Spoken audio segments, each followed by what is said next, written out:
Maruti Suzuki Swift Dzire গাড়ি overheating হয়েছিল। গাড়ি ওভারহিটিং হয়ে রেডিয়েটরে জলও নেই, রেডিয়েটরে পাইপ লিকেজ হয়ে যাচ্ছে। দেখুন ওখানে জল পড়ে রয়েছে, ঠিক আছে। এখানে মাটিটাও ভিজে, এখানে সব জল এসেছিলো। দেখুন ডাব্বার মধ্যে এক ফোঁটা জল নেই। আমরা ইগনিশন অন করে নেবো। ইগনিশন অন করে গাড়ি ইঞ্জিন স্টার্ট করব। দেখুন সাউন্ড শুনুন, গাড়ি ইঞ্জিনের সাউন্ড শুনলেন।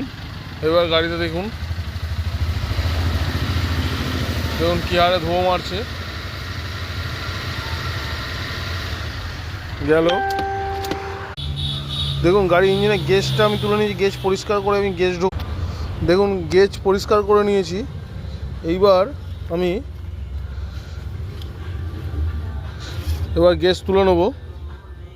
দেখুন একদম ড্রাই, গাড়িতে ইঞ্জিনে মোবিলও নেই, জলও নেই, মোবিলও নেই। তো গাড়ির ইঞ্জিনের পরিস্থিতি পুরোই খারাপ আছে। তো আমরা ইঞ্জিন ডাউন করব, ডাউন করে গাড়ির ইঞ্জিনে কী কী প্রবলেম আছে সেগুলো আপনাদেরকে শেয়ার করব। আর বেসিক্যালি কী কারণে গাড়িটা ওভারহিট হয়েছে সেটাও আপনাদেরকে আমরা দেখাবো।